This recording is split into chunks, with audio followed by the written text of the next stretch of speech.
Waalaikumsalam Waalaikumsalam warahmatullahi Assalamualaikum wabarakatuh. warahmatullahi wabarakatuh. Masya Allah, mantap sekali Waalaikumsalam warahmatullahi dari Waalaikumsalam wabarakatuh. warahmatullahi disampaikan wabarakatuh.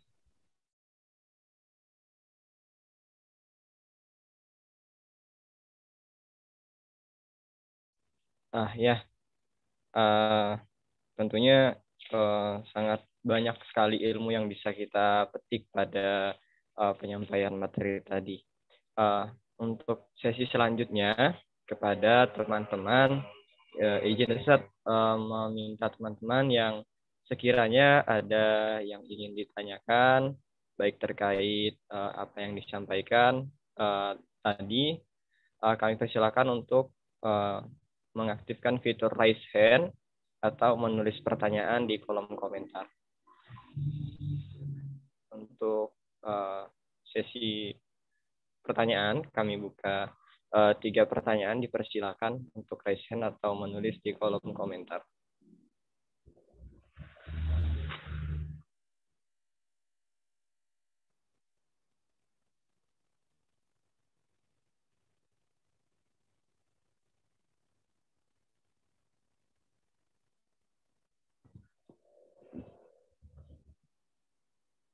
Baik, di kolom komentar sudah ada 2 pertanyaan. Oh, 3 pertanyaan. Izin boleh saya bacakan, Ustaz? Baik, untuk pertanyaan pertama dari Sururin Marfu'ah. Assalamualaikum warahmatullahi wabarakatuh, Ustaz. Saya Sururin Marfu'ah izin bertanya. Bagaimana pendapat Ustaz mengenai seseorang, baik anak muda atau orang tua, yang terlalu menggebu-gebu dalam menuntut ilmu dunia, tapi ia tidak mempelajari ilmu agama? Dan apakah Islam melarang untuk seseorang menuntut ilmu dunia? Ini itu pertanyaannya, Ustaz. Untuk pertanyaan pertama, saya kembalikan kepada Ustaz. Baik, saya tidak khawatir dengan pendidikan anak-anak kita soal komputer, karena banyak yang pandai komputer. Saya tidak khawatir tentang pendidikan bahasa Inggris, karena banyak anak-anak kita yang pandai bahasa Inggris. Tapi yang paling saya khawatirkan sekarang adalah pendidikan akhlak anak-anak kita, generasi muda kita. Banyak sekarang anak-anak sekarang ini lebih menghargai HP-nya daripada orang tuanya. Malah pernah terjadi, saya lihat begitu neneknya meninggal, di sampingnya dia tidak tolong, malah di fotonya, dimasukkannya ke Facebook, update status, nenekku akhirnya mau mati, kata dia. Nah, ini pendidikan akhlak luar biasa. Maka kalau ada orang anak-anak kecil pandai bahasa Inggris, saya tidak bangga, tidak istimewa bagi saya. Hebat ya anak Pak Ustadz itu baru kelas 3 SD sudah pandai bahasa Inggris, tidak istimewa. Karena banyak anak orang kecil-kecil udah pandai bahasa Inggris. Kalau nggak percaya, pergilah ke Inggris. Betul. Hebat ya anak-anak itu, kata dia baru kelas 3 SMP sudah pandai bahasa Cina. Tidak istimewa. Karena Wan Sheng An, Li Chung Sui, Li Qian Lo, Ni Chian Chan Pek, itu pandai dia bahasa Cina kecil-kecil. Jadi tidak istimewa, tapi yang paling penting adalah pendidikan akhlak, agama, bagaimana menghormati orang tua. Saya dulu dari kecil itu sudah diajari oleh orang tua saya. Kalau orang tua duduk di bawah, kamu jangan duduk di kursi. Kalau orang tua duduk, kamu jangan berdiri. Begitu diajarkan. Dulu saya ketika masih kecil dipelototi sama bapak itu, takutnya luar biasa. Sekarang anak-anak kita pelototi, dia bilang, kenapa mata bapak, kata dia. Malah ditanyanya mata kita kenapa, padahal kita memberi kode supaya dia jangan begitu. Nah, jadi ini yang paling penting adalah pendidikan akhlak. Apa tidak boleh? Misalkan belajar ilmu dunia, harus. Saya itu, kata guru saya, belajar bahasa Inggris itu, nama guru saya itu almarhum sudah, Dr. Kiai Haji Nandi Naksabandi SHMH. Dulu dia di Dirjen Bimas Islam, Kementerian Agama Pusat. Kata dia, belajar bahasa Inggris itu hukumnya wajib kifayah. Fardu kifayah. Jadi di antara kita ini harus ada yang bisa bahasa Inggris. Sekarang banyak anak-anak S1. Begitu selesai tamat S1 dari kuliah, bingung mau cari kerja. Kerja apa? Padahal setiap hari di koran itu ada lowongan kerja, cuman bahasa Inggris. Di situ banyak sebenarnya lowongan kerja, cuman bahasa Inggris. Tapi karena tidak pandai bahasa Inggris, nah, jadi dia akhirnya jadi pengangguran S1 itu. Na'udzubillah. Saya sendiri senang bahasa Inggris. Kumpulkan kosakata, ibu, mother, ayah, father, halo, loader, gitu. Dikumpulkan semuanya sehingga kita bisa bahasa Inggris. Beberapa kesempatan saya diminta ceramah bahasa Inggris, alhamdulillah bisa, mukadimahnya saja. Nah, ini perlu. Terus nanti kalau belajar ilmu kedokteran bagaimana? Bagus, tapi ilmu kedokteran yang dikolaborasikan dengan ilmu agama. Nggak terbayang, saya itu makanya UII sekarang itu, kata rektornya, justru yang banyak kuliah di Fakultas Kedokteran itu mahasiswa-mahasiswi yang hafal Al-Quran. Kenapa begitu, Pak? Karena UII menyediakan beasiswa bagi yang hafal Quran untuk Fakultas Kedokteran. Begitu. Saya tidak terbayangkan kalau nanti dokternya itu hafal Quran. Coba. Begitu kita masuk ruangan, terdengar lantunan ayat suci Al-Quran. Di ruang prakteknya itu, ibu-ibu yang mau nyuntik, mau bersuntik, mau berobat itu, ibu mau disuntik, kata dia. Iya, tapi sholawat dulu ya. Disuruh baca sholawat itu karena agamanya kuat. Lalu si ibu pun nanya, ibu dokter ini hafal Quran ya? Alhamdulillah, Bu. Pandai agama? Alhamdulillah, saya walaupun dokter basicnya, tapi agama, Bu. Kuliahnya aja jurusan kedokteran. Oh, gitu. Sudah menikah? Belum, Bu. Kata dia, Masya Allah, cantik, pintar, soleha, ternyata belum nikah. Andai aku di rumah masih punya anak bujang, kata dia, aku lamarlah kau buat anakku. Kata si ibu, tapi kata si bapak di samping, andai besok biniku mati, kata dia, ku pinanglah kau buat aku. Tapi tidak semua bapak-bapak begitu. Nah, jadi penting ilmu dunia, makanya dua-duanya ini harus dikawinkan. Begitulah yang dikatakan oleh Profesor Dr. Ismail Razi Al-Faruqi dari Palestina. Kalau Islam ini mau maju, maka sains teknologi harus dikawinkan dengan ilmu agama. Perlu itu. Nah, supaya hidup kita terarah, teknologi kita kuasai. Ini kan kita sekarang pola pikir kita nih, mindset kita ini, udahlah nggak usah belajar tentang agama.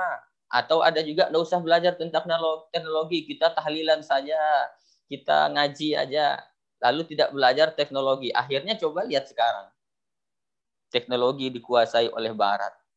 Ketika Gaza dibom oleh Israel, ditembak pakai tank baja, kita cuma berdoa. Kenapa? Kita kalah dalam teknologi. Masa melawannya cuma pakai ketapel begitu? Melawan senjata. Kenapa? Lemah kita teknologi. Padahal dalam Al-Quran itu ada satu surah namanya Al-Hadid. Al-Hadid itu kan artinya besi. Dari besi bisa jadi pesawat. Dari besi bisa jadi tank baja. Dari besi bisa jadi pistol. Dari besi bisa jadi HP. HP besi juga. Tapi ayat ini diamalkan oleh orang Barat. Surah ayat ke-25 Al-Hadid itu. Wa anzalnal hadida fihi ba'sun syadid wa manafi'u linnas. Kami turunkan kepadamu besi, kata Allah. Besi itu banyak sekali manfaatnya. Olah olehmu itu besi. Nah, gitu dia. Jadi dikawinkan antara sains dan teknologi, itulah kalau umat Islam mau maju, kata Profesor Dr. Ismail Razi Al-Faruqi dari Palestina. Nah, gitu menurut saya. Yang misalkan nanti nih ada yang kuliah di Fakultas Perikanan, mantap. Nanti pulang kampung, jangan terlalu berharap nanti setelah S1 itu mau kerja di kantor. Nggak usah, jadi pengusaha aja. Sarjana perikanan, pulang kampung pelihara ikan. Pinjam duit dulu sama bapak. Pak, pinjam duit Pak ya, buat ini usaha ternak ikan. Ikan apa? Ikan lele. Berapa mau pinjam? 10 juta aja Pak. Banyak lele yang mau kau pelihara. 2 ekor aja Pak. Loh, kok sedikit sekali? Memang 2 ekor Pak, tapi 1 ekor sebesar ikan paus Pak. Mantap tuh kata dia. Wah, ini bisa didesainnya tuh ikan lele sebesar ikan paus karena sarjana perikanan. Begitu. Makanya jangan khawatir, yang fakultas jurusan apapun, tekuni saja profesi kalian itu, tapi tetap jangan lupa belajar agama sebagai bekal kehidupan kita yang abadi, tidak hanya untuk dunia, tapi lebih-lebih lagi untuk akhirat nanti. Demikian itu menurut saya.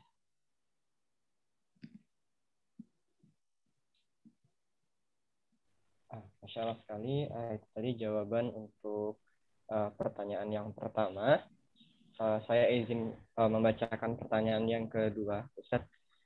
Pertanyaan yang kedua, ini ada dua pertanyaan yang mirip, Ustadz, terkait tadi ada poin mengenai LGBT, Ustadz. Di sini ada pertanyaannya dari Zulfiana dan Delvira. Pertanyaannya agak mirip. Apakah LGBT itu bisa diruqyah dan bagaimana menanggapi orang yang pro terhadap LGBT seperti itu, Ustaz? Mungkin itu yang pertama harus dipahami bahwa LGBT itu penyakit. Mereka itu ingin berjuang, ingin menyuarakan bahwa mereka ingin mengatakan ada jenis kelamin ketiga. Padahal Allah itu menciptakan min zakari wa unsa, dari laki dan perempuan, cuma dua itu aja Allah ciptakan. Allah menciptakan Adam dan Hawa, bukan Adam dan Asep. Makanya mereka itu mengatakan ini HAM. Enggak, kita harus paham itu penyakit. Karena dia penyakit harus diobati. Gimana cara mengobatinya Pak Ustadz? Pertama di terapi. Ikutkan dia program Be Man namanya. Jadilah laki-laki sejati. Ajak dia karate, ajak dia main bola. Nah, kalau dikejarnya, ditendangnya bola berarti dia laki. Tapi kalau diambilnya bola, buat kamu aja ya. Itu udah perempuan berarti. Kemudian, apakah bisa diruqyah? Ya. Karena itu memang untuk masukkan jin dia. Jin bencong juga namanya. Nah, jin non-job tadi itu yang nggak ada kerjaannya, sehingga macam-macam bersekutu dengan dukun, menjadi bencong, karena nggak punya kerjaan. Nah, tapi bencong-bencong ini bertobatlah kalian. Karena lama-lama punah kalian itu. Karena tidak menikah dia. Tidak punya keturunan. Lama-lama punah. Makanya harus diterapi. Diterapinya ikutkan program Be a Man, diajak main voli, main sepak bola, karate, dan sebagainya. Jadi kita harus jangan dimusuhi mereka, tapi dibina, dijaga, diajak zikrullah, diajak berzikir, diajak sholat. Beberapa kasus yang ada di kami ini di Sambas, alhamdulillah sehat. Jangan malah difasilitasi. Lalu ada lomba main kasti bencong misalkan di Sambas dulu ada. Nah, itu saya tidak setuju. Itu namanya mendukung penyakit masyarakat. Maka dia bisa diruqyah. Bisa diruqyah, sebelum diruqyah itu sambil juga dia diterapi. Nah, begitu.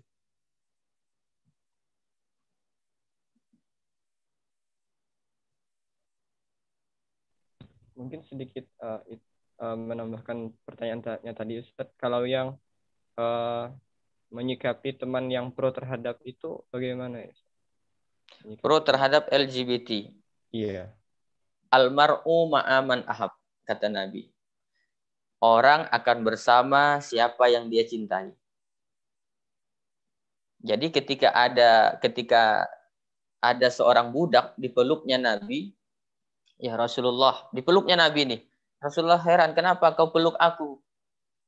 Kata sahabat budak ini yang hitam legam, aku dosaku banyak wahai Rasulullah. Aku tidak yakin nanti di akhirat berjumpa bersama dengan kau dalam surga. Dosaku banyak, aku budak.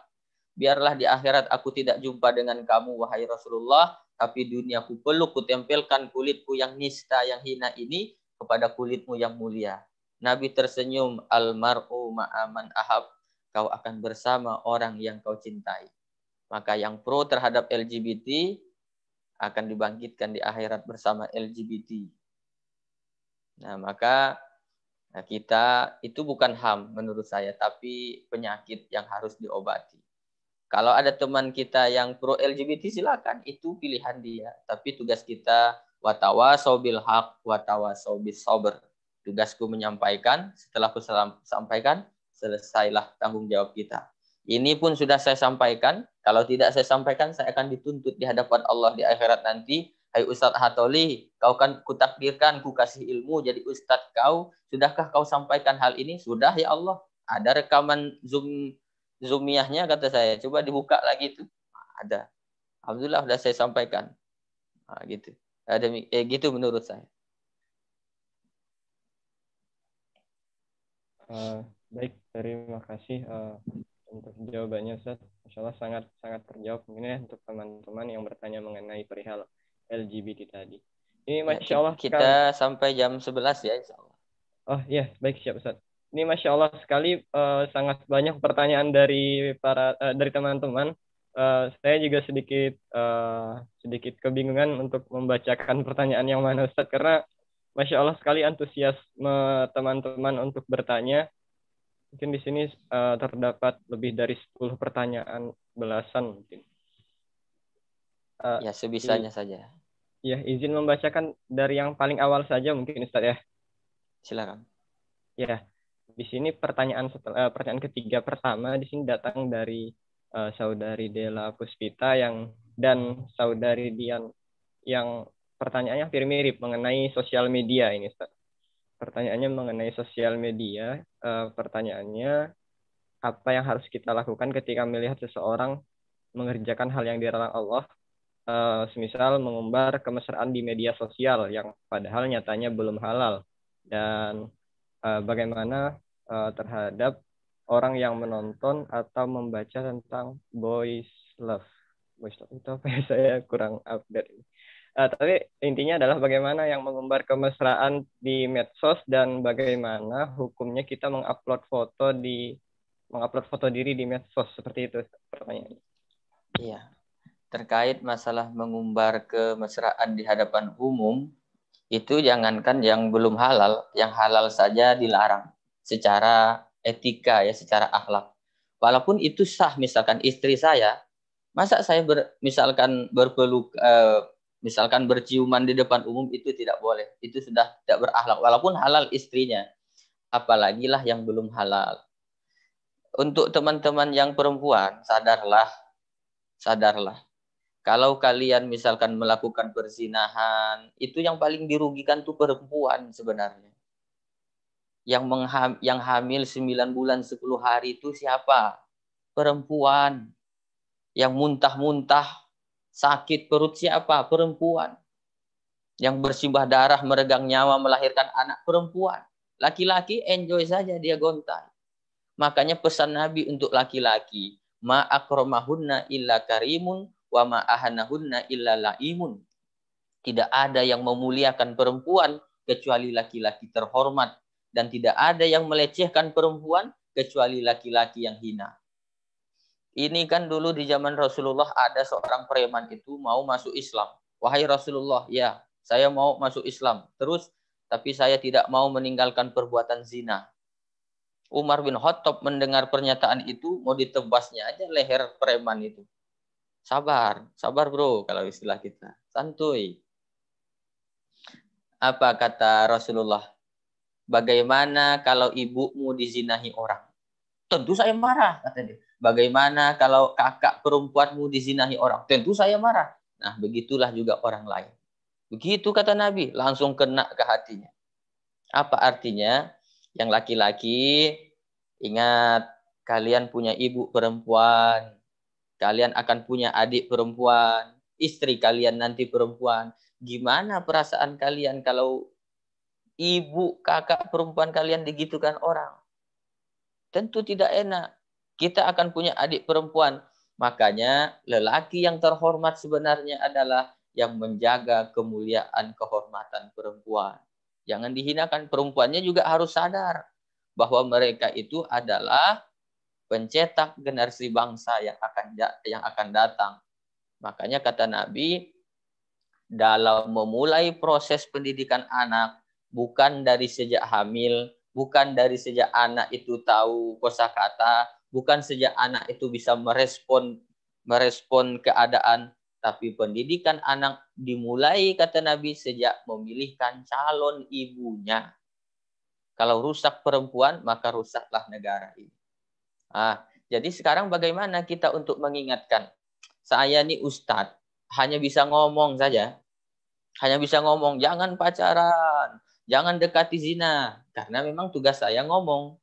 Maka teman-teman nanti kalian jadilah anggota legislatif, jadilah bupati, keluarkan tuh perda, jadi anggota dewan, keluarkan peraturan daerah, perda anti pacaran, gitu.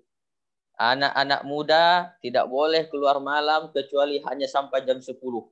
Siapa yang keluar sampai jam 10 malam, datang Satpol PP menangkap. Bisa itu. Sekarang anak-anak muda yang di depan umum pacaran, kenapa tidak ditangkap polisi? Karena tidak ada payung hukumnya. Coba kalau ada payung hukumnya, perda, peraturan daerah, acara kawinan tidak boleh ada acara organ tunggal sampai jam 10 malam. Itu acara organ tunggal kalau di kampung kami itu kadang keterlaluan. Jam 10, jam 8 malam masih bagus baju artisnya itu. Jam 9 terbuka bajunya. Jam 10 terbuka roknya. Yang nonton di bawah aki-aki. Apakah bisa saya langsung naik ke atas panggung itu Assalamualaikum? Tidak bisa. Makanya harus bisa yang punya kekuasaan. Kapolsek, bupati, camat, buatkan perda. Maka siapa saja yang mengumbar kemesraan di depan umum ditangkap, dibina. Nah, gitu bisa. Tapi kita ini mahasiswa apa, Pak? Kita ini tidak bisa, tidak punya kekuasaan, ngomong juga tidak berani. Sekarang ada media sosial, upload saja yang baik-baik. Sekarang ini kan kita kalau melihat suatu berita buruk, kita ikut-ikutan upload yang buruk. Maka imbangi yang buruk itu dengan mengupload yang baik-baik. Supaya yang buruk itu tenggelam. Nah, gitu. Maka saya tidak pernah upload yang jelek-jelek, apalagi sampai hoax, apalagi sampai mengumbar kebencian, atau misalkan memfitnah, enggak. Saya pokoknya posting terus dakwah. Lewat tulisan, lewat video singkat ataupun video panjang. Nah, makanya itu saya sebarkan. Itu usaha yang bisa kita lakukan saat ini. Makanya yang teman-teman kuliah di Fakultas Hukum, mantap. Nanti buatkan payung hukum. Nah, begitu. Menurut saya, dalam menyikapi keadaan kita seperti yang sekarang ini. Sudah kami ingatkan Pak Ustadz, tapi dia tetap begitu. Tugas kita hanya mengingatkan, watawasau bil haq, watawasau bis sabr. Begitu, Bang Moderator.